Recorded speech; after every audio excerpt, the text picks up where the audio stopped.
बंदी छोड़ सतगुरु रामपाल जी परमेश्वर जी की जय हो।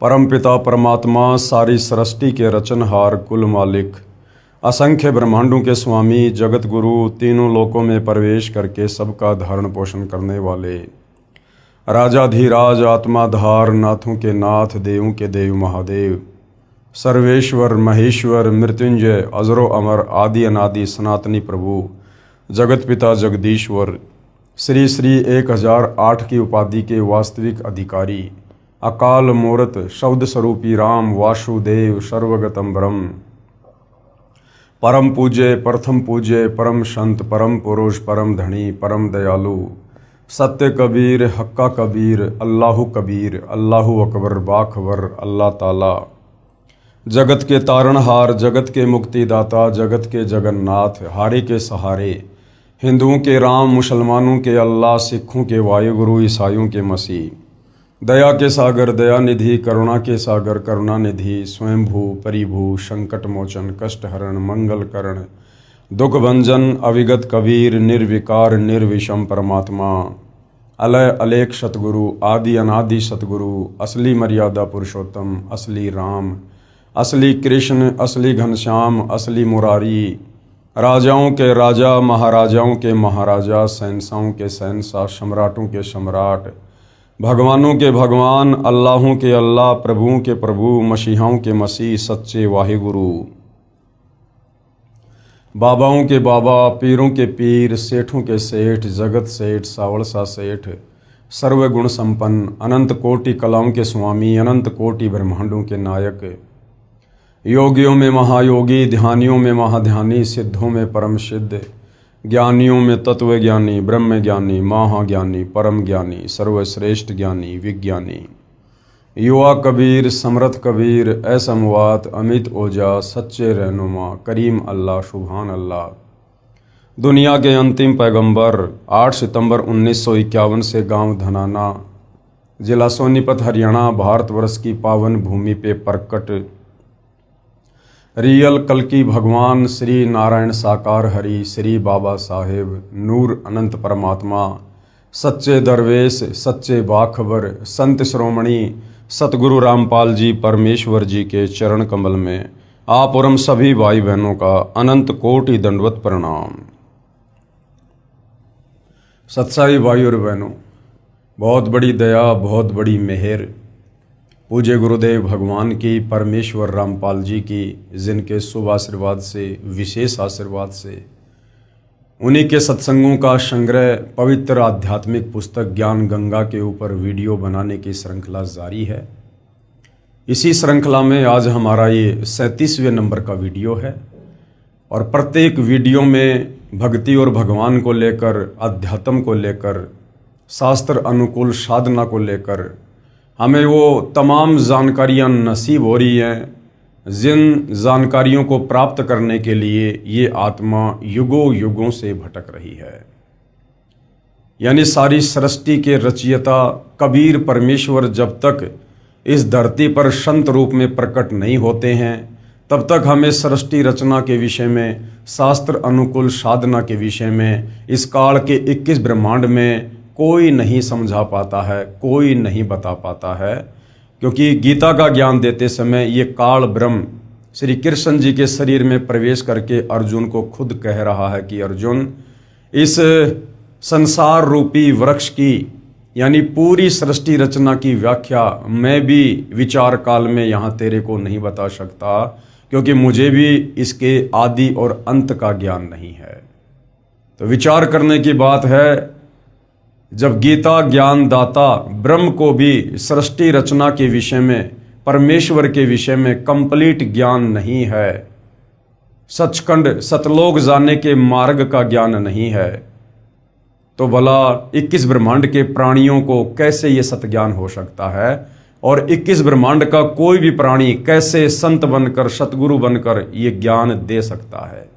इसलिए अपने द्वारा रची सृष्टि का यथार्थ ज्ञान ज्यों का त्यों देने के लिए कबीर परमेश्वर परम अक्षर ब्रह्म सत्य पुरुष स्वयं ही इस पृथ्वी पर मानव शरीर में एक लीला करते हुए तत्वदर्शी संत की भूमिका करते हुए इस ज्ञान को जन जन तक पहुंचाते हैं। और इसीलिए गीता ज्ञानदाता काल ब्रह्म ने गीता जी अध्याय 4 श्लोक नंबर 34 में स्पष्ट कहा है कि अर्जुन, उस परमेश्वर के विषय में कंप्लीट जानकारी तुझे कोई तत्वदर्शी संत ही देगा। यानी गीता ज्ञानदाता ने खुद अपने हाथ खड़े कर दिए कि मुझे भी कंप्लीट ब्रह्मांडों की रचना का ज्ञान नहीं है, मुझे भी परमेश्वर के विषय में कंप्लीट ज्ञान नहीं है। ऑप्शन दे दिया कि तू किसी तत्वदर्शी संत की खोज कर। अर्थात गीता जी में परमात्मा प्राप्ति का पूर्ण मार्ग नहीं है, वेदों में परमात्मा प्राप्ति का पूर्ण मार्ग नहीं है, क्योंकि चारों वेदों का सार ही गीता है और गीता ज्ञान देने वाला तत्वदर्शी संत की ओर इशारा कर रहा है। तो भाइयों और बहनों, आज इस भारत देश की पवित्र भूमि पर 8 सितंबर 1951 को प्रकट होकर सन 1994 से अपने यथार्थ 13वें कबीर पंथ को शुरू करके सतगुरु रामपाल जी परमेश्वर जी ने जो यथार्थ सृष्टि रचना का ज्ञान दिया है, जो उन्होंने कंप्लीट शास्त्र अनुकूल भक्ति साधना का ज्ञान दिया है, तो भाई और बहनों, ये कॉमन सेंस की बात है कि फिर सतगुरु रामपाल जी कौन है। भले दिखाई आप और हमारी तरह एक मनुष्य हैं, भले एक मानव के रूप में दिखाई दे रहे हैं, परंतु ये स्वयं साक्षात परम ब्रह्म परमेश्वर कबीर देव है। और जो आध्यात्मिक पुस्तक ज्ञान गंगा इन्होंने रची है, ये सर्व धर्मों के सर्व पवित्र धर्मशास्त्रों के ज्ञान से प्रमाणित है। इस पवित्र पुस्तक ज्ञान गंगा के तत्व ज्ञान में, अमृत ज्ञान में सुई की नोक रखने जितनी भी कमी किसी भी धर्म का कोई भी धर्म गुरु निकालने में सक्षम नहीं है। यानी यदि हम अपनी आत्मा का कंप्लीट मोक्ष करवा सकते हैं, कंप्लीट मोक्ष का मतलब है सदा सदा के लिए काल के 21 ब्रह्मांडों से छुटकारा, जन्म और मरण से छुटकारा, लक 84 योनियों से छुटकारा, नरक से छुटकारा, तपस्या के कष्ट से छुटकारा। तो सिर्फ और सिर्फ सतगुरु रामपाल जी की शरण में आकर उनके द्वारा प्रदान की गई सतभक्ति को मर्यादा में रहकर करने से ही संभव है। तो भाई और बहनों, निसंदेह वर्तमान में परम पूज्य सतगुरु रामपाल जी नर रूप में साक्षात नारायण हैं और पहचान होगी उनके प्रवचन सुनने से, सत्संग सुनने से, उनके द्वारा लिखी गई पुस्तकों को पढ़ने से। क्योंकि जब तक हम किसी के बारे में पढ़ेंगे नहीं, जानेंगे नहीं, तब तक हम जाहिर सी बात है समझेंगे भी नहीं। तो ज्ञान से ही ज्ञान होता है। तो आप जी निसंदेह सतगुरु रामपाल जी के प्रवचन यूट्यूब पर जेब से मोबाइल निकाल कर सुनिए और सृष्टि रचना को सर्वप्रथम सुनिए, क्योंकि सृष्टि रचना अध्यात्म की नींव है, अध्यात्म का मूल है। सृष्टि रचना को समझे बिना हम किसी भी धर्म की छोटी सी 10 पेज की पुस्तक को भी नहीं समझ सकते। और जिस दिन आप सतगुरु रामपाल जी परमेश्वर जी के द्वारा बताई गई, समझाई गई, सर्वधर्म शास्त्रों के ज्ञान से प्रमाणित की गई सृष्टि रचना को सुनकर समझ लेंगे, विश्वास कर लेंगे, उसके बाद चारों वेद भी आपकी उंगलियों पर होंगे, पवित्र गीता आपकी जुबान पर होगी। इस तत्व ज्ञान के अभाव में जो धर्मशास्त्र आज से पहले हमारे उन संस्कृत के तथाकथित विद्वान ब्राह्मणों के लिए, गुरुजनों के लिए, पंडितों के लिए पहाड़ के समान थे, आज वो चारों वेद, गीता, कुरान शरीफ, कुरान मजीद, तौरेत, जबूर, इंजिल, बाइबल, गुरु ग्रंथ साहिब, दुनिया की कोई भी धार्मिक पुस्तक हो, वो ये तत्व ज्ञान प्राप्त होने के बाद आपकी उंगलियों पर होगी और आपके लिए प्रथम कक्षा का कायदा हो जाएगा। क्योंकि तत्व ज्ञान अध्यात्म की जड़ है, ये मास्टर की है और मास्टर की से हम कोई भी ताला खोल सकते हैं। तो भाई और बहनों, ज्ञान देने में, समझाने में, समाधान करने में सतगुरु रामपाल जी ने कोई कमी, कोई कसर नहीं रखी है।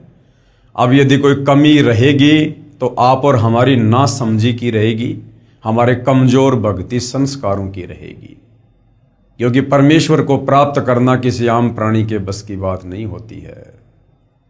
परमात्मा कहते हैं, सकल पदार्थ है जग माही, कर्महीन नर पावत नाही। तो जिनके माड़े कर्म होंगे, फूटे भाग होंगे, वो आत्माएं सतगुरु रामपाल जी के तत्व ज्ञान तक, उनके सत्संगों तक, उनके पुस्तकों तक नहीं पहुंच पाएंगी। यानी उन आत्माओं को अभी इस काल के लोक में युगों युगों 184 योनियों में गधे, कुत्ते, सुअर की योनियां भोगना शेष है। अभी उनका मोक्ष का समय आया नहीं है। तो भाई और बहनों, आज हम इस पवित्र पुस्तक ज्ञान गंगा के वीडियो नंबर 37 में जिन जिन भगत आत्माओं ने सतगुरु रामपाल जी से शरण प्राप्त करके जो अद्वितीय आध्यात्मिक और भौतिक लाभ प्राप्त किए हैं, उनकी मुंह जुबानी आत्मकथा सुनेंगे कि किस प्रकार से परमेश्वर रामपाल जी की शरण ग्रहण करने से पूर्व उनके घर में, उनके शरीर में, उनके परिवार में कहर टूट रहे थे। मृत्यु शैया पर वो परिवार पड़ा हुआ था। डॉक्टरों ने भी जवाब दे दिया था। शाणे सपाटों के पास, तांत्रिकों के पास लाखों रुपया ठगा कर भी वो किसी प्रकार की कोई राहत प्राप्त नहीं कर पा रहे थे। उनके प्रारब्ध के कांटे, उनके कर्म दंड के कांटे ज्यों के त्यों उनको चुभ रहे थे और अंत में मौत को गले लगाना ही शेष था।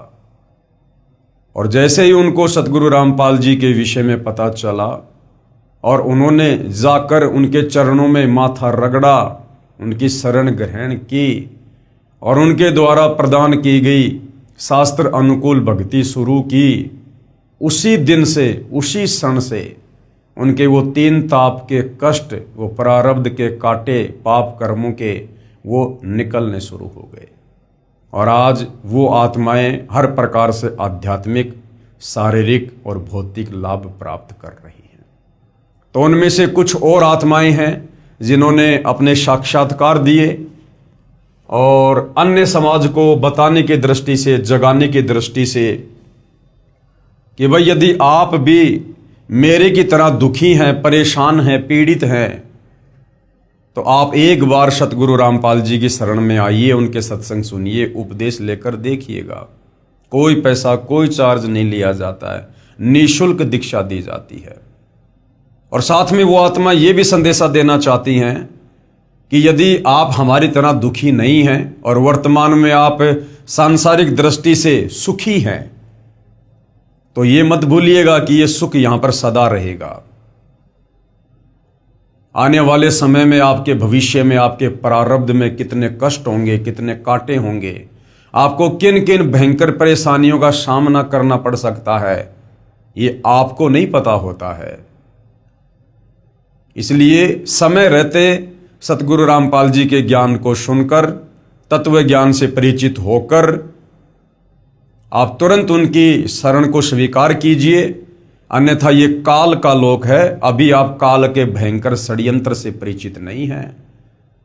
आदरणीय नानक जी कहते हैं कि ना जाने काल की कर डारे और किस विद डल जा पाशावे, और जिना दे सरते मौत खुड़क दी उनानो केड़ा हंसावे। तो एक क्षण में ना जाने यहां क्या से क्या हो जाए, और आने वाले समय में तो निश्चित ऐसा ही होगा, क्योंकि हम युग परिवर्तन की दहलीज पर खड़े हैं। 2028 युग परिवर्तन का निर्धारित समय है और युग परिवर्तन प्रकृति का अटल नियम है। और जब जब धरती पर युग परिवर्तन होता है या हुआ है, बेतहाशा जन धन की हानि होती है और हुई है और आने वाले समय में भी होगी।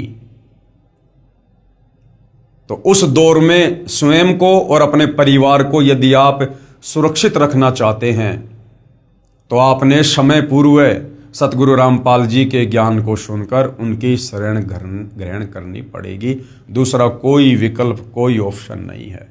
और जितना लेट आओगे उतना ही पछताओगे, उतने ही रोओगे। लेट आने वाले की परमेश्वर के दरबार में लेट ही सुनवाई होती है। तो ये भाई बहन क्या कुछ अपनी आत्मकथा के माध्यम से समाज को समझाना चाहते हैं, सुनिएगा। पवित्र पुस्तक ज्ञान गंगा। भटके हुए भगत हनुमत दास को पुनः संभालना। सतगुरु रामपाल जी महाराज जी की असीम कृपा। मुझदास का नाम भगत हनुमत दास, निवासी ग्राम हिनोद, तहसील जैसी नगर, जिला सागर, मध्य प्रदेश है।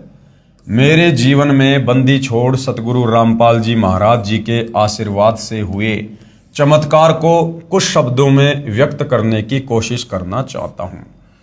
यानी परमेश्वर की महिमा को और परमेश्वर के उपकार को जीव कभी भी शब्दों में बयान नहीं कर सकता।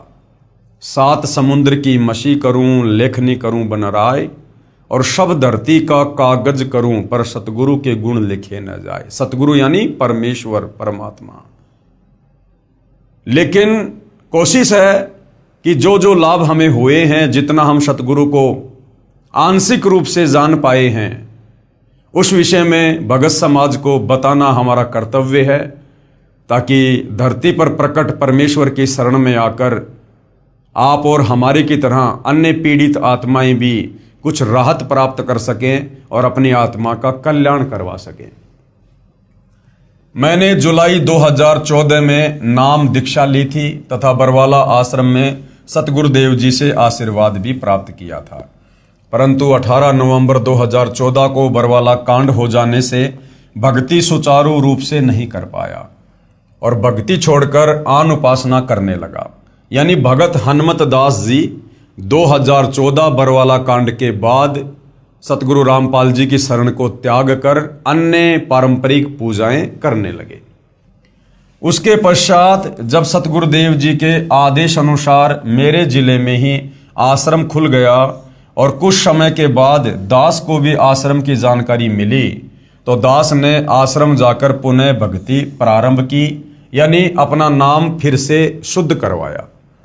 लेकिन नाम दीक्षा लेने से पहले जो नियम बताए जाते हैं, जैसे नशा नहीं करना, जुआ ताश नहीं खेलना, मांस नहीं खाना, आन उपासना नहीं करना, यानी अन्य देवी देवताओं की फिर पूजा नहीं करना, भ्रष्टाचार नहीं करना इत्यादि नियमों का पालन सही ढंग से नहीं कर रहा था, जिसकी वजह से दास को एक लाइलाज बीमारी हो गई, जिसका नाम है एप्लाटिक एनीमिया।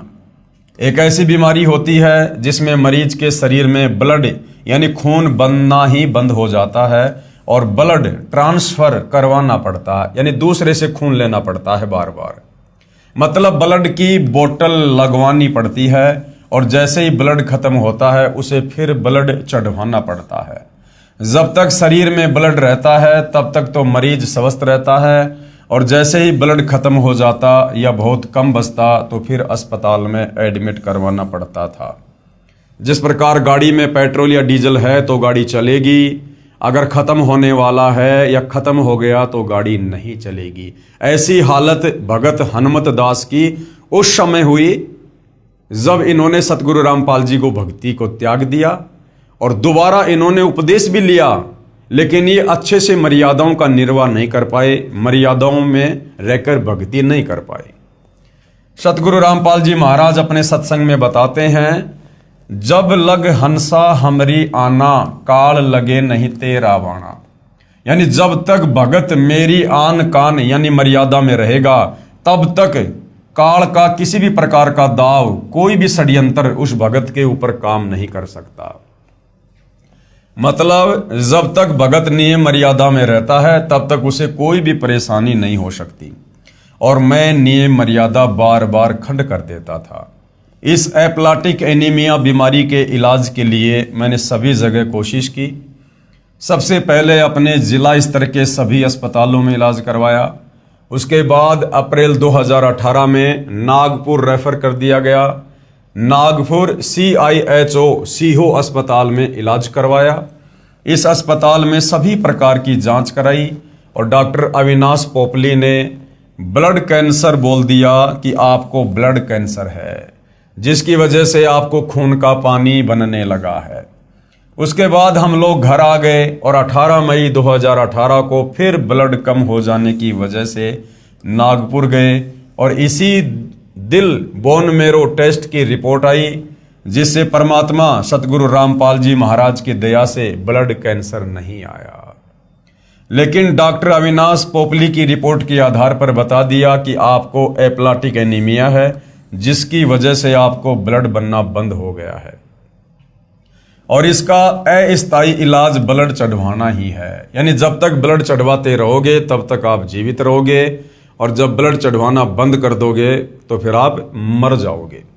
और स्थायी इलाज बोन मेरो ट्रांसप्लांट है, जिसके 80% चांस है कि ब्लड बनने लगे, नहीं तो जीवन भर ब्लड चढ़वाना पड़ेगा।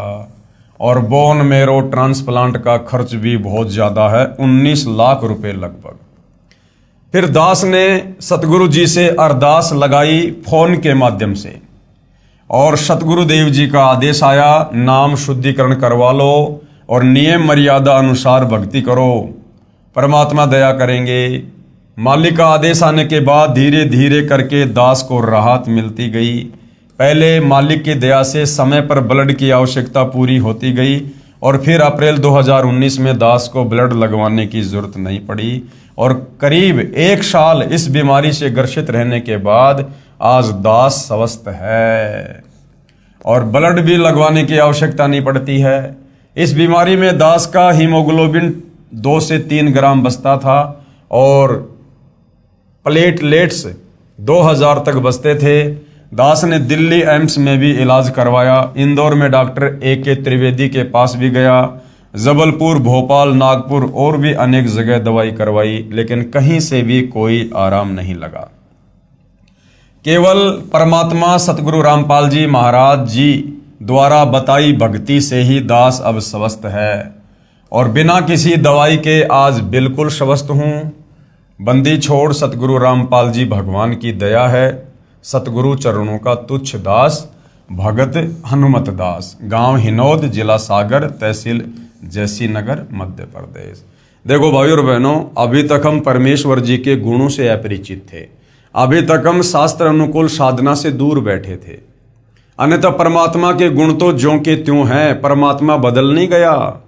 आज भी धरती पर सतगुरु रामपाल जी के रूप में उनके नाम से वही परमात्मा है जो परमात्मा सतयुग में सतसुकृत ऋषि के नाम से आया था, त्रेता में मुनिंद्र ऋषि के नाम से आया था, जिन्होंने भगत प्रहलाद की खंबे से प्रकट होकर उसके पिता हिरण्यकश्यप से रक्षा की थी, जिन्होंने मीराबाई के जहर को अमृत में तब्दील कर दिया था, जिन्होंने भगत प्रहलाद को अग्नि से बचाया, महाभारत के युद्ध में टटेरी पक्षी के बच्चों को बचाया, ये वही परमात्मा है। परमात्मा में कोई परिवर्तन नहीं होता, उसके गुणों में कोई बदलाव नहीं होता। लेकिन आप और हम जीव आत्माएं देश काल और परिस्थिति के अनुसार परमेश्वर को भूलकर शास्त्र विरुद्ध साधना करने के चलते परमेश्वर से प्राप्त होने वाले लाभों से, उन्हें फायदों से दूर होते चले जाते हैं, जिस कारण से हम फिर भटकते रहते हैं और हर प्रकार की परेशानियों का सामना करते रहते हैं। तो परमेश्वर तो भाई और बहनों मुर्दे को जिंदा करता है, मुर्दे को जिंदा, बिना किसी ऑपरेशन, बिना किसी हॉस्पिटल, बिना किसी सर्जरी के, क्योंकि ये परमेश्वर के गुणों में लिखा हुआ है। गुरु कृपा की महिमा। आगे एक और आत्मा है जिन्होंने सतगुरु रामपाल जी से उपदेश प्राप्त करने के बाद जो शारीरिक या भौतिक लाभ प्राप्त किए, तो किस प्रकार से उन्होंने अपनी आत्मकथा में बताया। मैं त्रिलोकदास बैरागी, ग्राम डीमरखेड़ा, जिला कटनी, मध्य प्रदेश का निवासी हूँ। मैंने दिनांक 27/6/2010 को नामदान लिया था। जब मैंने नामदान लिया था तब मुझे मालूम नहीं था कि नामदान नहीं बल्कि अमृत ले रहा हूँ। मेरी बात आपको अतिशोक्ति लगेगी, लेकिन कसम मुझे गुरुदेव के चरणों की, इसमें मैंने जो भी अनुभव किए या जो भी प्रमाण मेरे सामने हुए, मैंने कल्पना भी नहीं की थी कि मेरे साथ ऐसा चमत्कार होगा। नामदान लेने से 6 महीने बाद मेरा पुत्र बीमार होता है, जिसका जन्म 5 पुत्रियों के बाद हुआ था। मैं अपने पुत्र का इलाज लगातार 1 महीने तक MBBS डॉक्टरों से करवाता रहा, मगर 1 महीने तक बालक ठीक नहीं हुआ। अचानक मेरे बालक ने एक दिन सुबह 9 बजे आंखें बंद कर ली, मतलब बेहोश हो गया। मैं उसे लेकर उमरिया पान भागा, वहां के सभी डॉक्टरों ने इलाज करने से मना कर दिया।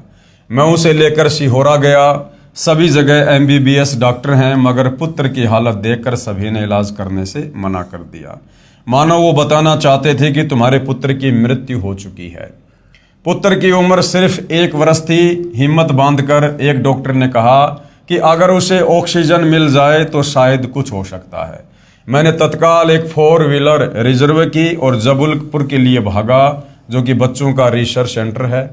वहाँ के डॉक्टर ने बच्चे की हालत देखकर कहा कि इसमें कहीं कोई हलचल नहीं हो रही है, कहीं भी सुई लगाता हूँ इसको कुछ मालूम ही नहीं हो रहा। भर्ती करना मेरे लिए रिस्क की बात है। मैंने कहा भर्ती करो और भर्ती करके इलाज शुरू करो, बाकी सब परमात्मा पर छोड़ दो। डॉक्टर ने कहा अगर इसे 6 घंटे में होश आ गया तो शायद बच जाए, नहीं तो मुश्किल है। सुबह 9 बजे से रात्रि के 9 बज चुके थे, परंतु बालक होश में नहीं आ रहा था। लड़के की माँ ने और मैंने रोना शुरू कर दिया। मेरा ध्यान अचानक ज्ञान गंगा और भक्ति सौदागर को संदेश में लिखे हुए चमत्कारों की तरफ गया जो भक्तों के साथ हुए हैं। मैंने अपने आप को संभाला और अपने आप को गुरु के चरणों में समर्पित कर दिया। कहा गुरुजी मेरे पुत्र की रक्षा करो और मुझे जो विश्वास था गुरु की महिमा पर उसकी लाज रखो। 2-3 बातें भाई और बहनों, जो भगत भाई बहन अच्छे से गुरु जी के ज्ञान को ना समझ पाने के कारण गलतियां कर देते हैं। भगत जी कह रहे हैं कि अपने पुत्र की ऐसी हालत देखकर मैं और मेरी भगतमती रोने लग गए। भाई और बहनों, इसका मतलब हमारे अंदर भी बहुत कमजोरियां हैं। अभी हम विष्णु जी के सतोगुण के प्रभाव से बाहर नहीं हैं, दूर नहीं हैं। जबकि नाम दीक्षा लेने के 2 से 3 वर्ष बाद इन तीनों गुणों का प्रभाव, रजगुण ब्रह्मा, सतगुण विष्णु, तमगुण शंकर का प्रभाव बिल्कुल शून्य मात्र हो जाना चाहिए। हमें ये ज्ञान हो जाना चाहिए कि हमारा यहाँ कोई बेटा बेटी, माता पिता, भाई बंधु, रिश्तेदार, पति पत्नी नहीं है। हम सब यहाँ पर सतलोक में की गई गलती की सजा भोग रहे हैं और इस काल ने हमारे को यहाँ पर कर्म बंधनों में बांधते हुए, ऋण संबंधों में बांधते हुए हमें यहाँ एक दूसरे के साथ बेटा बेटी के रिश्ते में, माता पिता के रिश्ते में, पति पत्नी के रिश्ते में जकड़ रखा है, बांध रखा है। और सतगुरु हमें जो तत्व ज्ञान देते हैं वो इसीलिए देते हैं कि हम इन ऋण संबंधों से, इन कर्म बंधनों से कुछ ढीले हो जाएं, कुछ दूर हटना शुरू हो, कुछ राहत प्राप्त करें और अपना मूल जो मकसद है उसको समझें कि यहां मेरा कोई परिवार नहीं है, मेरा असली परिवार सतलोक में है। मेरे असली बेटा बेटी यदि कहीं हैं तो सतलोक में हैं। और यदि हम सतगुरु से उपदेश लेकर, दिन रात उनके प्रवचन सुनकर, और यदि यही इस काल की गंदी व्यवस्था में ही अगर इसी प्रकार से मरते रहे, घुटते रहे, मेरा मेरी, तेरा तेरी के चक्करों में बंधे रहे, जरा सी किसी को परेशानी आ गई आंखों से आंसू निकालते रहे, तो भाई और बहनों फिर हम किस दिन सतलोक जाने की तैयारी करेंगे? ऐसी स्थिति जिस दिन आप सतलोक जाने की तैयारी करोगे उससे 2 घंटे पहले ये काल आपके पोते के साथ, आपकी पोती के साथ या आपके बेटा बेटी के साथ में फिर से घटित कर देगा, फिर उनको बीमार कर देगा, कोई एक्सीडेंट हो जाएगा, फिर आपका ध्यान वहीं लग जाएगा, आप तो रोना धोना शुरू कर दोगे, उन्हीं के चक्कर में चिंतित हो जाओगे। और मालिक कहते हैं कि अंत समय में शरीर छोड़ते वक्त जहां आपकी आस्था होगी, जहां आपका ध्यान होगा, वहीं आपको पुनः जन्म लेना होगा। तो भगत जी जिस प्रकार की बातें अपने इंटरव्यू में कह रहे हैं, जो उनके साथ में घटित हुआ, ये भगत की अभी नादानी है, ज्ञान की कमी है। तो बाकी भाई बहन जो इंटरव्यू देख रहे हैं वो अपने आप को संभालने की स्थिति में धीरे धीरे आ जाएं। इन बच्चों को, अपनी संपत्ति को संकल्प करके और गुरुदेव भगवान के चरणों में समर्पित कर दें कि परमात्मा ये तन मन धन सब आपका है, हम केवल आपके द्वारा दी गई इन वस्तुओं का भोग भोग रहे हैं, ये हमारी नहीं है। हम तो यहाँ पर केवल कुछ समय के लिए इस शरीर में एक यात्री बनकर आए हैं भक्ति करने के लिए। जैसे व्यक्ति होटल में जाता है, कुछ पैसे जमा करवाता है, 2 या 4 दिन होटल में रुकता है, होटल की तमाम वस्तुओं को भोगता है, कूलर, पंखा, फ्रिज, बेड, लेकिन होटल छोड़ते समय उसकी आस्था ना तो उस होटल की किसी वस्तु में बनती है, वो चम्मच भी उठाकर नहीं ला सकता क्योंकि उसको पता है कि ये मेरी नहीं है, मालिक की है। और ना होटल के वेटर, होटल के मालिक, होटल के स्टाफ में कोई रुचि बनती है।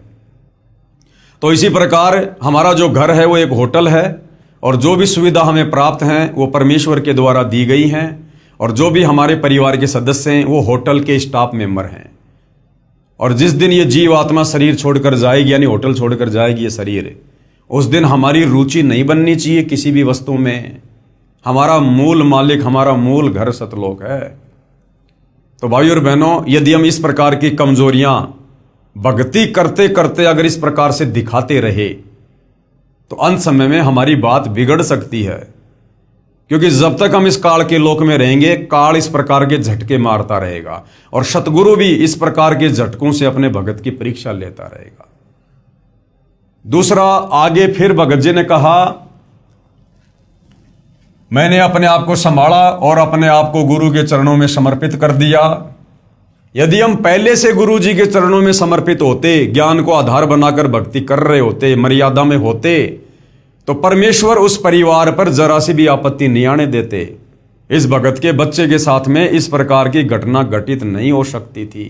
अगर माता पिता अगर पूर्ण मर्यादा में है तो बच्चा यदि 3 साल से कम उम्र का है, और यदि माता या पिता ने नाम दीक्षा ले रखी है और यदि पूर्ण मर्यादा में है, तो उनके बच्चों के ऊपर किसी प्रकार की कोई आपत्ति या परमात्मा नहीं आने देता। यह उनका वचन है।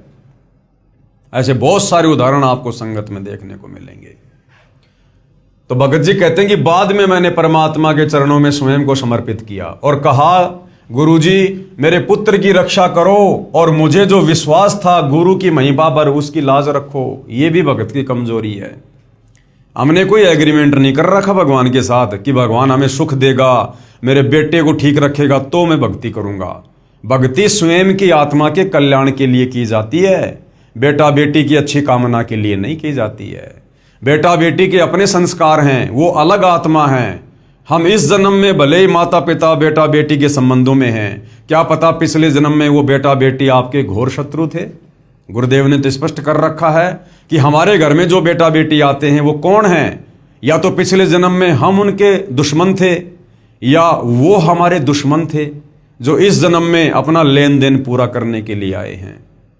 तो पिछले जन्मों में तो हम उनसे इतना द्वेष करते थे, इतनी दुश्मनी थी हमारी, एक दूसरे की शक्ल देखना भी हम पसंद नहीं करते थे, और इस जन्म में वो बेटा बेटी बन के आ गए, और काल ने विष्णु के शतोगुण से हमें आपस में बांध दिया मोह ममता में। अब हम उनके बिना रह नहीं सकते, जी नहीं सकते। तो तत्व ज्ञान देकर सतगुरु हमें यही तो षड्यंत्र समझाने आते हैं कि तुम ये गलती मत करो कि ये मेरा बेटा है, ये मेरी बेटी है। कब किसका जीवन शेष है, कब किसका जीवन अंत होगा, ये परमात्मा ने निर्धारित कर रखा है। और परमेश्वर की उस लेखनी में किसी भी प्रकार की हेराफेरी करना या उसमें कोई छेड़छाड़ करना, यह परमेश्वर के विधान के विपरीत है, भगत दोषी बनता है। हमने केवल उतना ही करना है जितना गुरुदेव ने हमें बता दिया। भाई ये मर्यादा है, ये भक्ति है, और आपने इस प्रकार से भक्ति मार्ग पर चलना है। बाकी काम उस परमेश्वर का है। फिर वो किसको बचाएगा, किसको मारेगा, अच्छा होगा या बुरा होगा। अगर हम मर्यादा में हैं, भक्ति कर रहे हैं, तो हमारी बुराई में भी हमारी अच्छाई है, भले वो 10 साल बाद हमें जाकर पता चले। तो यहां पर यह कहना कि गुरुजी आप मेरे विश्वास को बना के रखो, मैंने आपके ऊपर जो विश्वास किया उसकी लाज रखो, यह भी भगत की कमजोरी है। अंतर्यामी को बताने की जरूरत नहीं पड़ती है। हम रोज संध्या आरती में कहते हैं, अंतर्यामी एक तुम आत्म के आधार, जो तुम छोड़ो हाथ तो मुझे कौन उतार पार। तो गुरु तो अंतर्यामी है, और अंतर्यामी को इस प्रकार से चिल्ला चिल्ला के बोलना, ये भगत की कमजोरी है, अभी तत्व ज्ञानहीनता है। तो भाई और बहनों, जब तक हम इन मिट्टी के पुतलों को, अपने इन तथा कथित बेटा बेटियों को अपना बेटा बेटी समझना नहीं छोड़ेंगे, तब तक हम कभी भी परमेश्वर के सतलोक जानने योग्य नहीं बनेंगे। हमें इस तत्व ज्ञान से समझ में आ जाना चाहिए, मेरा कोई बेटा बेटी नहीं है। हम सब उस कबीर परमेश्वर सतगुरु रामपाल जी के बेटा बेटी हैं, और जो चिंता उस परमेश्वर को अपनी आत्मा की हो सकती है, आप और हम शरीर वालों को कभी नहीं हो सकती। अगर हो भी रही है तो हम कर क्या सकते हैं? कुछ नहीं कर सकते। परमेश्वर तो सतलोक में बैठकर भी हमें बचा लेगा। हम घर से 10 कदम दूर बाहर बच्चे का एक्सीडेंट हो जाए, माता पिता नहीं बचा सकते। तो हम भी परमेश्वर के चरणों में समर्पित रहें और अपने बच्चों को भी परमात्मा के चरणों में लगा दें और फिर मर्यादा में रहकर भक्ति करें। उसके बाद जो भी अच्छा बुरा लाभ हानि होगी वो हमारे भले में होगी। फिर हमने किसी प्रकार की कोई भी शंका या कोई भी विशेष ऐसी डिमांड या प्रार्थना सतगुरुदेव भगवान से नहीं करनी है, सिवाय भक्ति और मर्यादा के। तो ये भी हम भाई बहनों ने थोड़ा सा ध्यान रखना है। मैंने अपने आप को संभाला और अपने आप को गुरु के चरणों में समर्पित कर दिया। कहा, गुरु जी मेरे पुत्र की रक्षा करो और मुझे जो विश्वास था गुरु की महिमा पर, उसकी लाज रखो। लगभग 12 बजे जब डॉक्टर राउंड पर आया तो कहता है कि बच्चे की हालत में क्या सुधार है। मैंने कहा, जैसा सुबह था वैसा अभी भी है। डॉक्टर ने इंजेक्शन मंगाया और बालक की जांघ पर लगाया। इंजेक्शन लगते ही बालक रोने लगा जैसे वो खुद इंजेक्शन गुरु जी ने लगाया हो। पूरे हाल में खुशी की लहर दौड़ गई। डॉक्टर ने मेरे सिर पर हाथ रखकर कहा, अब तुम्हारा बालक होश में आ गया है। ऐसे मर्ज वाले बालक बहुत कम होश में आते हैं। विचारणीय बात यह है कि इंजेक्शन का असर तो 10 या 20 मिनट के बाद होता है। लड़का इंजेक्शन की सुई के दर्द से ही रो उठा। इससे स्पष्ट है कि यह सर्व कमाल परमेश्वर कबीर जी का है। कौन परमेश्वर कबीर? सतगुरु रामपाल जी। हालांकि जो भगत हैं वो परमेश्वर कबीर मान रहे हैं एक दाढ़ी मूंछ वाली कबीर जी की समझे जाने वाली फोटो को। इसीलिए भाई और बहनों, सतगुरु रामपाल जी का पूरा आशीर्वाद भगत तक समय पर नहीं पहुंच पाता है, क्योंकि हमारी आस्था हमारे गुरुदेव में एज ए गॉड ना होकर, एज ए भगवान ना होकर, उस तथा कथित कबीर जी की समझे जाने वाली दाढ़ी मूंछ वाली फोटो पर टिकी होती है, जिस कारण से परमेश्वर का आशीर्वाद हमारे पास उतना नहीं पहुंच पाता जितना पहुंचना चाहिए। वरना सतगुरु रामपाल जी तो सेकंड के 100वें हिस्से में अपने भगत की मदद के लिए पहुंच जाते हैं। सतगुरु शरण में आने से आई टले बला, जय भाग्य में मृत्यु हो कांटे में टल जा। जबकि इनके बेटे की तो मृत्यु हो चुकी थी, इनके बेटे की सजा कांटे में कहां टली? नहीं, इनके बच्चे की तो मृत्यु हो चुकी थी। परमेश्वर की वाणी कह रही है, सतगुरु शरण में आने से आई टले बला, यानी जो समस्या आनी है वो भाग जाएगी। लेकिन इनके तो बच्चे की मृत्यु हो चुकी थी। ये तो सतगुरु रामपाल जी ने इस भगत परिवार को भक्ति पर लगाए रखने के लिए अपनी तरफ से उस बच्चे के, उस आत्मा के शरीर में सांस डाली है। अन्यथा इन भगत की मर्यादाओं से वो बच्चा जीवित नहीं हुआ। इस भगत परिवार की भक्ति से बच्चा जीवित नहीं हुआ। क्योंकि अगर इस भगत परिवार में भक्ति होती तो परमात्मा ऐसी नौबत आने ही नहीं देता। मृत्यु नहीं हो सकती थी, और छोटी मोटी कोई बीमारी हो जाती बच्चे को, लेकिन मृत्यु नहीं हो सकती है। गुरुजी कहते हैं कि कशक के साथ मंत्र जाप करने से जो चमत्कार हुआ, मैं दंग रह गया। मैं हॉस्पिटल में गुरुजी के चरणों की वंदना की और धन्यवाद देते हुए रो पड़ा। डॉक्टर ने कहा कि इसे लगातार 8 दिन के इलाज की आवश्यकता है। 24 घंटे का 5000 लग रहा था। मैंने डॉक्टर से कहा मुझे सुबह छुट्टी चाहिए। डॉक्टर ने कहा इसे अगर आप घर ले गए तो ये बालक मर सकता है, क्योंकि अभी होश में आया है। मैंने कहा जो होगा देखा जाएगा, अब मुझे छुट्टी चाहिए। आज बालक को 6 माह से ऊपर हो गए, उसे बुखार भी नहीं आ रहा है। ऐसी महिमा देखकर मैं धन्य हो गया।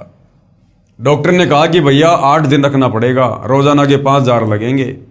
बोला नहीं, अभी और इसी समय छुट्टी दे दो, मैं तो घर ले जाऊंगा। भगत कह रहा कि मुझे मेरे गुरु पर विश्वास। अगर ये विश्वास उस मरे हुए बच्चे को डॉक्टर के पास ना ले जाकर अगर घर के दरबार में रख देते और मालिक से अरदास करते, तो परमात्मा तो वही है। आपने अगर इतना विश्वास अब किया, अगर पहले इतना विश्वास करके अपने गुरु पर मर्यादा में रहकर भक्ति कर रहे होते, तो ये आपत्ति ही नहीं आती। मेरी साइकिल लेने की हिम्मत नहीं होती थी, क्योंकि मेरी पारिवारिक स्थिति ठीक नहीं थी। अचानक स्टेट बैंक के मैनेजर ने कहा कि आप बैंक से लोन लेना पसंद करेंगे। मैंने कहा अगर मिल जाए तो इससे बढ़ के क्या, मेरी पारिवारिक स्थिति सुधर जाएगी। बैंक मैनेजर ने मुझे 1.5 लाख रुपए का लोन दे दिया। साइकिल ना खरीद पाने वाला आदमी अचानक 55,000 रुपए की हीरो होंडा गाड़ी ले आया। आज मैं शान से गाड़ी में घूमता हूं। भक्तों ने इस प्रकार के शब्दों का प्रयोग नहीं करना चाहिए कि मैं शान से गाड़ी पर घूमता हूं। काहे की शान है यहां पर? कल को गाड़ी एक्सीडेंट हो जाए, मर जाए आदमी बैठा बैठा, काहे की शान? वो मिट्टी से निकला लोहा, उसकी बना दी मोटरसाइकिल, उस पर बैठकर काहे की शान? इस प्रकार के शब्द भगत के अंदर मान बढ़ाई पैदा करते हैं। तो कभी भी भक्तों ने इस प्रकार के शब्दों का प्रयोग नहीं करना चाहिए कि आज मैं गाड़ी में बैठकर बड़ी शान से घूमता हूं। इस काल के लोक में ये शान 2 मिनट में निकल जाती है, 2 मिनट में। कब क्या आपत्ति आ जाए, किस समय आ जाए, कोई भरोसा नहीं है। शासकीय स्कूल में चपरासी के पद पर कार्यरत था। नौकरी करते हुए मुझे 16 वर्ष गुजर चुके थे, लेकिन मेरी पारिवारिक स्थिति ठीक नहीं हुई। जबलपुर संभाग से प्रमोशन हुए और मेरा सिंगल प्रमोशन हुआ। मैं चपरासी से बाबू हो गया। जमाने को कुर्सी रखने वाला आदमी खुद साहब बनकर कुर्सी पर बैठ गया। ये भी भगत की गलती है कि मैं साहब बन गया। अरे साहब तो एक ही है, सतगुरु रामपाल जी। परमात्मा के अलावा किसी भगत ने यदि स्वयं को साहब कह दिया, जैसे ये भाई साहब कह रहे हैं कि मैं साहब बनकर कुर्सी पर बैठ गया, ये साहब शब्द ये काल के जाल में ले जाने वाला है। साहब तो एक ही है, परमात्मा सतगुरु रामपाल जी। जमाने को कुर्सी रखने वाला आदमी खुद साहब बनकर कुर्सी पर बैठ गया। मेरा वेतन इतना हो गया जितना मैंने सोचा नहीं था। मेरा छोटा भाई बीएड का आसरा छोड़कर मायूस हो गया था। एक दिन अचानक उसके पास काउंसलिंग लेटर आया। उसे विश्वास ही नहीं हुआ, क्योंकि उसे 29 अंक मिले हुए थे और बीएड करने के लिए 33 अंक से ऊपर चाहिए, लेकिन इस बार 28 अंक वालों को ले लिया गया, जिस कारण से 29 अंक होने की वजह से उसे मौका मिल गया और आज वो बीएड कर रहा है। ये 4 चमत्कार ऐसे हुए जिनके बारे में मैंने कभी सोचा नहीं था, मगर रामायण में लिखी मुझे वो बात याद आ गई कि माता पिता गुरु की वाणी बिना विचार करो शुभ जानी। ये सभी चमत्कार 1 वर्ष के भीतर हुए हैं। प्रमाण के लिए भारत हॉस्पिटल सेंटर के सभी डॉक्यूमेंट्स, गाड़ी के सभी कागजात, प्रमोशन का आदेश, बीएड का काउंसलिंग लेटर। अरे भैया, इनसे कुछ नहीं होना जाना। सबसे बड़ा चमत्कार उस दिन समझना जिस दिन इस काल के लोग से अपना टंटा समाप्त हो जाए, जन्म मरण के रोग से मुक्त हो जाएं। जिस दिन गुरुजी विमान में बैठाकर सतलोक छोड़ दें, उस दिन को सबसे बड़ा चमत्कारिक दिन बोलना। ये बाकी तो छोटे मोटे सुख हैं झूठे काल के, कुछ लेना देना नहीं है। और यहां जो एक बात भगत जी ने कही है भाई और बहनों, देखो ये भगत के अपने विचार हैं। किसी भगत के विचारों को सुनकर उनके ऊपर आंख बंद करके चलना ये गुरु मर्यादाओं के खिलाफ है। भगत कह रहा है कि मुझे रामायण की चौपाई याद आ गई कि माता पिता और गुरु की वाणी बिना विचार करो शुभ जानी। यानी माँ बाप और गुरु जी की वाणी पर, उनकी बातों पर बिना सोच विचार किए अमल करना चाहिए, बिल्कुल नहीं। गुरु की वाणी पर भी गुरु ने कहा है कि बुद्धि विवेक लगाना चाहिए। जैसे गुरु जी ने बताया कि एक संत ने एक समय अपने भक्तों को पहले तो ज्ञान दिया कि गुरु जी की आज्ञा की अवहेलना नहीं करनी चाहिए, घोर नरक में जाता है। तुरंत बाद गुरु जी ने कहा कि अपने पैर का जूता निकालो, मेरे सर में मारो। ये गुरु जी की वाणी थी, गुरु जी का आदेश था। तो क्या इस रामायण की चौपाई के अनुसार बिना सोचे समझे गुरु की उस वाणी का पालन करना चाहिए? अपने गुरु के सिर में जूते मारने चाहिए? नहीं। विशेष परिस्थिति में गुरु जी की वाणियां जो गुरु जी के ही ज्ञान के विपरीत हों, उनके ऊपर भगत ने विवेक लगाना चाहिए कि ये तेरी परीक्षा है। हाँ, बाकी जैसे गुरु ने भक्ति आदेश दे दिया, मर्यादा बता दी, उन बातों पर हमने आंख बंद करके ब्लाइंड फेथ करना है। और दूसरा, माता पिता। माता पिता कौन होते हैं भाई? वो भी आप और हमारे जैसे 2 कोटि के जीव हैं। और जीव तो कभी भी गलती कर सकता है। जीव की बुद्धि वो थोड़ी है जो परमेश्वर हमें जो समाधान देगा। तो माँ बाप की प्रत्येक बात पर आंख बंद करके विश्वास नहीं करना चाहिए। माता पिता की बातों पर सामाजिक दृष्टिकोण को देखते हुए हमने उसके बाद ही विचार करना चाहिए कि ये मेरे हित में है या नहीं है, माता पिता की बात मेरे भले में है या नहीं है। माता पिता अगर काल प्रेरित हैं और काल तुम्हें माता पिता के माध्यम से अपने षड्यंत्र में फांसना चाहता है, तुम कैसे भगत होने के बावजूद माता पिता की प्रत्येक बात को आंख बंद करके तुम वो कर लोगे? नहीं कर सकते। इस सतभक्ति मार्ग में नहीं कर सकते, सतगुरु रामपाल जी के भगत होकर नहीं कर सकते। माता पिता की या किसी भी की उन्हीं बातों पर हम विश्वास करेंगे जो बातें हमारे गुरुदेव के सत्संगों के अनुसार होंगी। और गुरु की बातें यदि गुरु जी के सत्संगों के अकॉर्डिंग हैं तो आंख बंद करके विश्वास करेंगे। और अगर गुरु की बातें, गुरु की वाणी गुरु जी के सत्संगों के विरुद्ध है हमारी परीक्षा के लिए, तो फिर हमने बुद्धि विवेक का इस्तेमाल करना चाहिए। तो बहुत सारी बातें हैं भाई और बहनों, हमने निष्कर्ष निकालते हुए आगे बढ़ना चाहिए। ये सभी चमत्कार नामदान लेने के 6 माह बाद मुझे हुए, लेकिन सिर्फ नामदान लेने से फायदा नहीं होता, बल्कि गुरु के बताए मार्ग पर चलना पड़ता है। हरि रूठे गुरु ठोर है, हरि रूठे गुरु ठोर है। ये वाणी कुछ सही नहीं लिखी इन लोगों ने। ये वाणी लिखने में थोड़ी सी त्रुटि हो गई है ज्ञान गंगा पुस्तक में, लेखक के द्वारा, भगत के द्वारा। इसमें जो मेन वाणी है वो ये है कि हरि रूठे ठोर है और गुरु रूठे नहीं ठोर। यानी अगर भगवान रूठ जाए किसी बात पर तो कोई बड़ी बात नहीं है, हम गुरु जी की शरण में चले जाएंगे। और यदि गुरु जी रूठ गए भगत की किसी बात को लेकर, फिर वो हरि यानी भगवान भी कोई मदद नहीं कर सकता। गुरुदेव जी के चरणों में शिष्य के अनुभव सादर समर्पित हैं। भगत त्रिलोकदास बैरागी, साहा ग्रेड 3, साहा उच्च माध्यमिक विद्यालय मुरवारी, तहसील डीमरखेड़ा, जिला कटनी, मध्य प्रदेश। आगे भाई और बहनों एक और भगत है जिन्होंने अपनी आत्मकथा इस पवित्र पुस्तक ज्ञान गंगा में लिखवाई है। और ये जो भगत है ये गांव धनाना से है और सतगुरु रामपाल जी के ये सांसारिक परिवार से संबंध रखता है।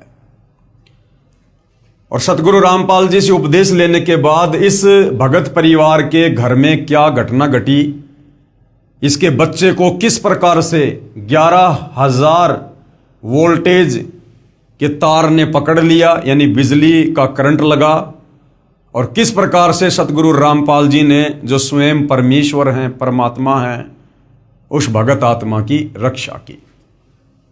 11,000 वोल्टेज के तार से छुड़वाना। मैं भगत सुरेश दास, पुत्र श्री चांदराम, निवासी गांव धनाना, जिला सोनीपत, जो कि फिलहाल शास्त्री नगर रोहतक हरियाणा का निवासी हूं। सतगुरु जी से नाम उपदेश लेने से पहले मेरे घर की आर्थिक स्थिति बहुत कमजोर थी। परिवार का कोई भी ऐसा सदस्य नहीं था जो कि कभी बीमार ना रहता हो। मेरी पत्नी को भूत प्रेत बहुत ही ज्यादा परेशान करते थे। इतना कष्ट रहने के बावजूद हम देवी देवताओं की बहुत पूजा करते थे तथा मेरी हनुमान जी में बहुत ज्यादा आस्था थी। लेकिन घर में संकट पर संकट आते जा रहे थे, किसी भी काम में बरकत नहीं हो रही थी। पूर्ण परमात्मा सतगुरु रामपाल जी महाराज जी मेरे परिवार के होने के कारण हम उनको पूर्ण परमात्मा नहीं मान पाए। ये सतगुरु रामपाल जी के सांसारिक दृष्टि से चाचा जी का लड़का है सुरेश दास। तो कह रहा कि भगवान हमारे घर में आए हुए पूर्ण परमात्मा, लेकिन हम उनको पहचान नहीं पाए, जिसका खामियाजा हमें कई वर्षों तक झेलना पड़ा। तभी क्या हुआ, तभी गांव सिंहपुरा निवासी भगत विकास ने मुझे बताया कि आपके घर में कौन आए हुए हैं, पूर्ण परमात्मा जगत गुरु रामपाल जी महाराज आए हुए हैं, और आप कहां सोए पड़े हो। तो मैंने कहा कि काल ने हमें कष्ट ही इतना दे रखा है कि हमें वहां के बारे में जानने का टाइम ही नहीं मिला। सारा समय डॉक्टरों के चक्कर काटने में चला जाता है। सकल पदार्थ है जग माही, भाग बिना नर पावत नाही। दुनिया हजारों सैकड़ों किलोमीटरों से चलकर आकर सतगुरु रामपाल जी से आध्यात्मिक और भौतिक लाभ प्राप्त कर रही है। और सतगुरु रामपाल जी के सांसारिक दृष्टि से जो परिवार वाले हैं, रिश्तेदार हैं, वो उनको ना पहचान पाने के चलते डॉक्टरों के चक्कर काट रहे हैं। वो कहते हैं ना कि घर का जोगी जोगना, बाहर का जोगी सिद्ध। और हरियाणा में कहावत है कि दीपक तले हमेशा अंधेरा रहता है। तो वो कहानी भगत सुरेश दास जी के साथ घटित हो रही थी। ऊपर से आर्थिक तंगी भी बहुत रहती है। उस भगत ने मुझे काफी समझाया पूर्ण परमात्मा की ऐसी दया हुई कि मैं सतगुरु रामपाल जी महाराज से नाम उपदेश लेने के लिए अक्टूबर 2010 में सतलोक आश्रम बरवाड़ा में पहुंचा। नाम उपदेश लेने के बाद सतगुरु जी ने अपना दया का पिटारा खोल दिया और मुझे वो सुख अनुभव होने लगे जिनका वर्णन इस जुबान से कर पाना बहुत मुश्किल है। मेरी पत्नी को भूत प्रेत सता रहे थे, सतगुरुदेव जी की दया से अब वह पूर्ण रूप से ठीक है। 7 सितंबर 2011 को मेरा लड़का मोहित 12 साल, जो कि मेरे कहने पर मिस्त्री को बुलाने के लिए गया था, मेरा लड़का मिस्त्री के मकान की छत पर चढ़ गया तथा छज्जे पर चला गया। छज्जे के साथ ऊपर 11,000 वोल्टेज के बिजली के तार थे। लड़के तथा तारों के बीच में केवल 1 फीट की दूरी थी। जब वह उनके नजदीक गया तो तारों ने लड़के को खींच लिया और लड़के के सिर पर तार चिपक गया। 11,000 वोल्टेज की बिजली अगर किसी को पकड़ ले, भाई और बहनों, बचना बिल्कुल नामुमकिन। तथा 1 इंच गहरा घुस गया, तार लड़के की खोपड़ी में 1 इंच गहरा घुस गया। वह मुंह जल गया और बिजली सारे शरीर में प्रवेश करके पैर के अंगूठे की हड्डी को तोड़कर निकलने लगी। उसी समय सतगुरु रामपाल जी महाराज आकाश मार्ग से आए तथा मेरे लड़के को बहुत ही चमकदार तेजोमय शरीर सहित दिखाई दिए, जैसे हजारों ट्यूबों का प्रकाश हो रहा हो। उन्होंने लड़के का हाथ पकड़कर बिजली से छुड़ाकर छज्जे पर लिटा दिया। फिर लड़के की सतगुरु जी से बहुत बातें हुई तथा जब सतगुरु जी जाने लगे तो लड़के ने पूछा कि गुरु जी कहाँ जा रहे हो? तो गुरु जी ने कहा कि बेटा मैं तेरे साथ हूं, तू घबरा मत।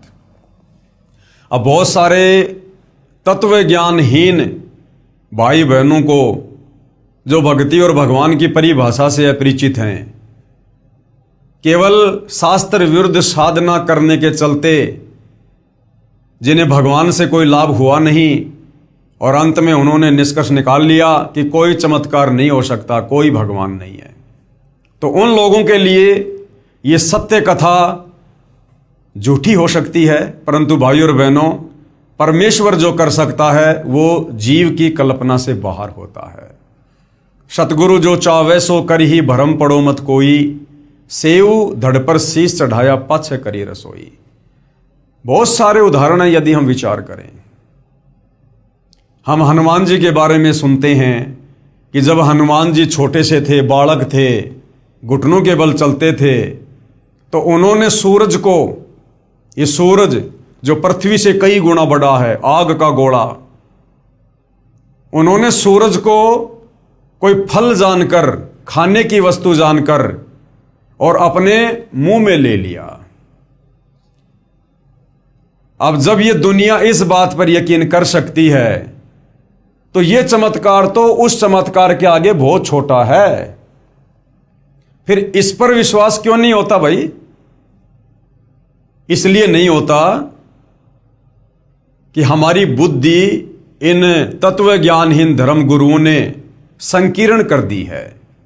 संकीर्ण, इन्होंने भगवान को निराकार साबित कर रखा है अपनी अज्ञानता के चलते। और इन धर्म गुरुओं की भक्ति करते करते किसी को कोई लाभ होता नहीं। उनका बेटा भी मर रहा है, बेटी भी मर रही है, घर में एक्सीडेंट भी हो रहा है, लेकिन दूसरा कोई ऑप्शन है नहीं, इसलिए उन्हीं की भक्ति करते रहते हैं, मरते और सड़ते रहते हैं। और जब इस प्रकार के चमत्कार उस आत्मा के साथ होते हैं, उस आत्मा के परिवार के साथ होते हैं जो पूर्ण ब्रह्म परमेश्वर सतगुरु रामपाल जी के साथ कनेक्टेड है, तो फिर उन नादान धर्म गुरुओं की संगत को विश्वास नहीं होता कि भक्ति तो हम भी कर रहे हैं, हमारे गुरु जी तो संत रामपाल जी से भी बहुत बड़े दिखाई देते हैं, हमारे गुरु जी के भक्तों की संख्या भी सतगुरु रामपाल जी के भक्तों की संख्या से कई गुना बड़ी है, और हमारे गुरु जी तो वास्तव में साधु हैं, भगवा वस्त्र, गेरवे लाल वस्त्र पहन रखे हैं, रुद्राक्ष की माला है, बड़ी बड़ी चोटी है, जटा है। सतगुरु रामपाल जी तो सिंपल तरीके से रहते हैं। तो वो सोचते हैं कि ऐसा नहीं हो सकता। भाई और बहनों, जो हम सोच नहीं सकते परमात्मा वही करता है।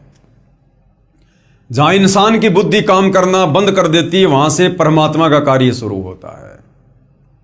उस परमेश्वर ने मीराबाई के जहर को अमृत बना दिया, तो क्या नहीं कर सकता वो परमात्मा।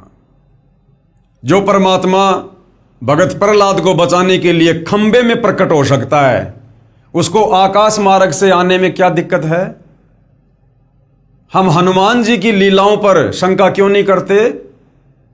एक आदमी, एक व्यक्ति जो त्रेता युग में आया, जन्मा, अंजनी के गर्भ से जन्मा, वो इतने लंबे चौड़े समुद्र को कैसे आकाश मार्ग से पार कर देगा। यदि हम उनकी बातों पर विश्वास कर सकते हैं, रामायण की बातों पर विश्वास कर सकते हैं, तो फिर हम सतगुरु रामपाल जी के द्वारा जो चमत्कार उनके भक्तों के साथ किए जा रहे हैं, हम उन पर विश्वास क्यों नहीं कर सकते। क्योंकि अभी हम सतगुरु रामपाल जी की शरण से दूर हैं, और ये मन उन बातों की तरफ इंसान को ज्यादा लेकर जाता है जिनकी कथा सुनने से, जिनकी महिमा करने से हमें कोई लाभ ना हो। दुनिया रामायण का पाठ करती है, हनुमान श्री राम की कथा सुनती है, लाभ 0%, क्योंकि वो कथाएं हमें लाभ नहीं दे सकती। वो भगवान समर्थ नहीं है। उनके जीवन काल में जो चमत्कार हम मानते हैं कि उन्होंने किए, वो चमत्कार उन्होंने नहीं किए। वो चमत्कार भी पूर्ण ब्रह्म परमेश्वर कबीर देव, जो वर्तमान में सतगुरु रामपाल जी के नाम से धरती पर प्रकट हैं, इन्होंने किए, और महिमा हो गई उनकी, नाम हो गया उनका। हनुमान जी इतने समर्थ नहीं थे कि वो छलांग लगाकर और श्रीलंका चले जाएं। ये चमत्कार भी कबीर परमेश्वर जी के आशीर्वाद से, उनकी शक्ति से हुआ। हनुमान जी इतने सामर्थ्यवान नहीं थे कि वो द्रोणागिरी पहाड़ को, जो कई कई किलोमीटर में था, अरबों खरबों टन वजन था, उसको उठाकर लंका ले जाएंगे आकाश मार्ग से। नहीं, जब आप शास्त्र अनुकूल साधना करने लगेंगे, सतगुरु रामपाल जी के द्वारा बताई गई सत्यनारायण कथा को सुनेंगे, 5वें वेद सूक्ष्म वेद की वाणियों को सुनेंगे, समझेंगे, तब आपको पता चलेगा वो पहाड़ उठाने वाला कार्य भी हनुमान ने नहीं, बल्कि हनुमान जी के रूप में कबीर परमेश्वर सतगुरु रामपाल जी ने किया। अब ये आपको विश्वास होना मुश्किल है कि ये तो पागल आदमी है। बाबा रामपाल जी तो अभी 1951 में धरती पे आए हैं। ये तो गांव धनाना के हैं। कहाँ त्रेता युग, लाखों साल पहले, क्या डींग मार रहे हैं। तो भाई और बहनों, ये बातें आपको उस समय तक डींग लगेंगी जब तक आप सतगुरु रामपाल जी के सत्संग सुनना शुरू नहीं करेंगे। अन्यथा ये सत्यनारायण कथा है, अमर कथा है, और ये कोई बड़ी बात नहीं है। ये 11,000 वोल्टेज के तार से आकाश मार्ग से आकर सतगुरु रामपाल जी के द्वारा अपने भगत को बचाना, ये तो कुछ भी नहीं है उनके लिए। ऊंट के मुंह में जीरे के बराबर भी नहीं है, कुछ नहीं है। वो परमेश्वर तो एक क्षण में, एक सेकंड में शतलोक से चलकर और पूरी पृथ्वी को परमेश्वर अपने आधे बाल के ऊपर धारण कर सकता है। एक सेकंड में परमात्मा पूरी सृष्टि को नष्ट कर सकता है, क्षण भर में, और उसी क्षण परमेश्वर सबको पुनर्जीवित कर दे यथावत स्थिति में, जो जहां जैसी स्थिति में था, जहां काम कर रहा था, और लोगों को पता भी ना चले। और ऐसा परमेश्वर ने कई बार किया है, कई बार। हम कथाओं में पढ़ते हैं, गुरुदेव ने बताया, एक भगत था, वो 7 कोस ऊंचे पहाड़ पर रहा करता था, साधना करता था। एक दिन तबीयत खराब हो गई और नीचे तालाब था, वहां तक चल के वो मुंह धोने आता था। उस दिन नहीं आ पाया, तबीयत ज्यादा खराब थी, और सोचा भगवान आज मैं मेरा नित्य नियम कैसे करूंगा। दुखी हुआ। परमेश्वर ने पूरी पृथ्वी पर इतनी भयंकर बारिश की, पूरी पृथ्वी डूब गई। 7 कोस ऊंचे पहाड़ पर पानी चढ़ा। उस भगत ने मुंह धोया, फिर चारों तरफ देखा, हे भगवान मेरे लिए पूरा संसार डुबो दिया, पूरी सृष्टि नष्ट हो गई, ये पाप कहाँ लेकर जाऊंगा। रो रो कर भगवान से प्रार्थना की। उसी समय परमात्मा ने क्षण भर में सृष्टि एज इट इज ऐसे कैसे कर दी। जो खेत में काम कर रहा है वो खेत में कर रहा है, जो कंप्यूटर पर काम कर रहा है वो कंप्यूटर चला रहा है, उसको पता ही नहीं क्या हो गया था। तो भाई और बहनों, अभी हम परमेश्वर की महिमा से, उसके गुणों से, उनके सत कथाओं से दूर हैं, क्योंकि ये नादान धर्मगुरु हमें केवल दंत कथाओं पर टिकाए हुए थे, और हमने उन दंत कथाओं को सत्य कथा मानकर जीवन में धारण किया हुआ था, जिसे ना तो कोई लाभ हो पा रहा था, ना हमारे विचारों में कोई बदलाव आ पा रहा था। जो के त्यों सारे उल्टे कर्म करते थे हम। चोरी, जारी, नशाखोरी, मांसाहार, गंदी नज़र, काला बाजारी, रिश्वतखोरी, मिलावट और अपने आप को सुप्रीम भगत भी समझा करते थे। लगा के लंबा सा टीका, सुबह बजा के घंटा मंदिर में अपने काम पे जाते थे, वहाँ दुनिया के चालान रिश्वत ले लेके काटा करते थे और अपने आप को भगत भी कहा करते थे। तो भाई और बहनों, वास्तव में भगत क्या है, भक्ति क्या है, ये तो अब सतगुरु रामपाल जी की शरण में आने के बाद पता चलता है। तो ये कोई बड़ी बात नहीं है।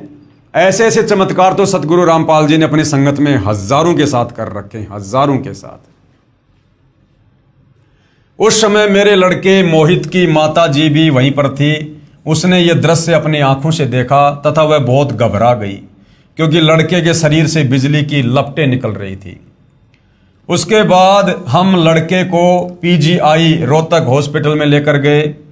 वहाँ पर भी लड़के को गुरुजी दिखाई दिए। वह मेरे लड़के ने कहा कि गुरुजी मेरे साथ हैं, आप घबराओ मत। यदि आज हम गुरुजी की शरण में नहीं होते तो हमारा लड़का आज जिंदा नहीं होता, तथा मेरी पत्नी को भी प्रेत मार डालते। हम उजड़ने से बच गए, ये सतगुरु रामपाल जी महाराज जी की ही दया है। सर्व पाठकों से प्रार्थना है कि मेरी सत्य कथा को पढ़कर आप जी भी सतगुरु रामपाल जी महाराज जी की शरण में आकर अपना समय रहते कल्याण कराओ, तथा प्रारब्ध यानी भाग्य में लिखे कर्मों के कारण जो घटनाएं घटित होती हैं उनसे पूर्ण रूप से बचोगे। सतगुरु रामपाल जी महाराज के सत्संग वचनों में मैंने सुना था कि पूर्ण परमात्मा कबीर जी बंदी छोड़ हमारे सर्व पापों को नाश कर देते हैं। ऐसा ही प्रमाण ऋग्वेद मंडल 10 सूक्त 161 मंत्र 2 में तथा मंडल 9 सूक्त 80 मंत्र 2 में भी लिखा है कि यदि किसी रोगी की प्राण शक्ति क्षीण हो चुकी है तथा उसकी आयु भी शेष ना रही हो तो उसके प्राणों की रक्षा करूं तथा उसे 100 वर्ष आयु प्रदान करूं, अर्थात उसकी आयु बढ़ाकर साधक को सर्व सुख प्रदान करता है। अब भाइयों और बहनों, दास ने 2-3 बार इसी पुस्तक में इसी बात को ये कहते हुए कि वे परमात्मा अपने भगत की आयु बढ़ा देता है, 100 वर्ष की उम्र प्रदान करता है, तो दास ने जो है ऋग्वेद की जगह यजुर्वेद बोल दिया। गलती से दास ने ऋग्वेद की जगह, पहले कुछ एक वीडियो में इसी ज्ञान गंगा पुस्तक पर जो वीडियो बन रहे हैं उसमें ऋग्वेद की जगह दास ने यजुर्वेद बोल दिया था।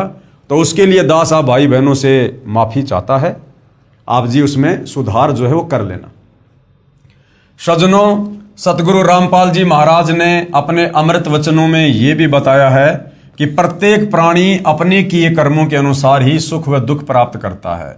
दुख तो पाप कर्मों का फल है तथा सुख पुण्य कर्मों का फल है। अभी तक सर्व संत आचार्य गुरु यही कहते रहे कि जो प्रारब्ध यानी जो भाग्य कर्म का भोग है वह तो प्राणी को भोग कर ही समाप्त करना पड़ता है। हे सभ्य पाठकों, सतगुरु रामपाल जी महाराज कहते हैं कि पाप कर्म से दुख होता है। यदि पाप कर्मों का नाश हो जाए तो दुख का स्वतः अंत हो जाता है। यदि भक्ति करते करते भी पाप कर्म का फल यानी दुख भोगना ही पड़े तो भक्ति की फिर क्या आवश्यकता है? फिर तो भक्ति की आवश्यकता ही समाप्त हो जाती है। 7 सितंबर 2011 को हमारे प्रारब्ध कर्म के पाप के कारण मेरे पुत्र मोहित की मृत्यु होनी थी। हमारे सतगुरु रामपाल जी महाराज जी की कृपा से परम पूज्य कबीर परमेश्वर जी ने, नहीं सुरेश जी याद करो, आपको गांव सिंहपुरा के भगत विकास ने क्या बताया था कि आपके घर में खुद पूर्ण परमात्मा आए हुए हैं।